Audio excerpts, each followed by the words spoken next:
of our north and west suburbs, expecting that snow to potentially mix with freezing rain at times tonight and into early Friday morning. Along with that snow, we also have some strong winds entering the forecast tomorrow morning, just as that snow, that second shot of snow is starting to fall, and we are going to see that potential for some very reduced visibility with that falling snow and that wind-whipped snowfall. And then we are going to see much colder air in the forecast Friday night and through the weekend. Temperatures over the weekend, we are looking at low 30s on Sunday and just into the mid-20s on Saturday. So Saturday is going to be a very cold day.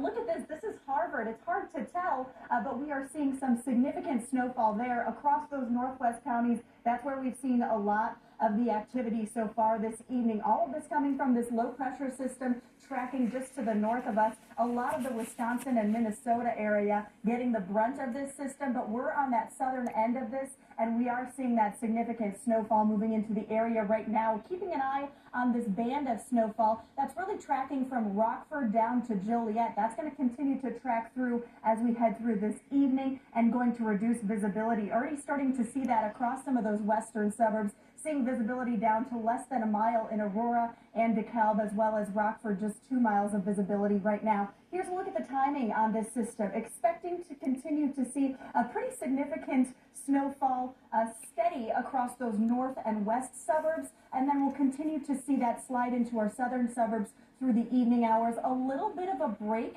in the overnight hours with this system before that next shot of snow moves in by tomorrow morning. That's when we're expecting the potential of maybe some heavier pockets of snow tomorrow morning, and then that will quickly move out by mid-morning or midday, and then we'll be left with just a few of these lake effect snow bands moving across the lakeshore through the afternoon and early evening. That will continue to track towards northwest Indiana into the overnight hours. Looking at the potential for some significant snowfall across the area. We're looking at about 1 to 3 inches across those northern suburbs, and then northeast Illinois right up to the lakeshore, where we're expecting that continued lake effect shower. And then across our southern suburbs, a little bit less than that, because this is really concentrated across the north and into the metro area with that system. Looking at about a half an inch to an inch across our southern suburbs by the time this system is out of the area. The most significant snow, though, well to the north of us. Look at this. Wisconsin and Minnesota under winter weather advisories and winter storm warnings as this system is moving through. They've already seen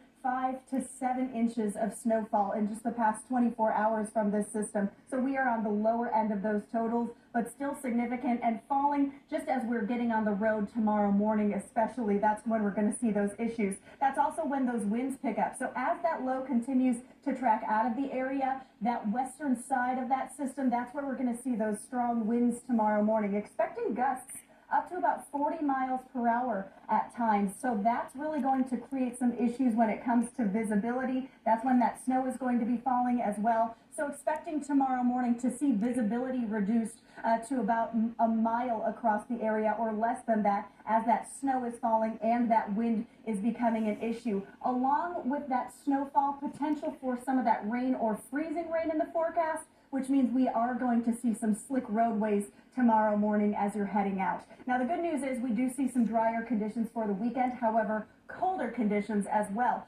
High pressure builds into the forecast Friday night and into Saturday. We will see some sunshine on Saturday, mixing with clouds at times, but it's going to be a beautiful day, except for it's going to be very cold. Those temperatures going to drop off quite a bit as we head into Saturday. Friday night's going to be cold as well. That's when we drop into the teens. Saturday only into the 20s, but look at this. We're back up into those upper 30s and low 40s as we look at next week. Temperatures tonight will fall into the upper 20s. That snow, possibly a wintry mix at times as well, looking at about 1 to 3 inches of accumulation. Tomorrow, mid-30s, breezy with that snow likely early in the day and that continued potential of some lake effect snow showers by the afternoon and evening. Saturday, a cold day. Sunny skies, temperatures in the mid-20s though, with that northwesterly wind in place, going to make it feel just a little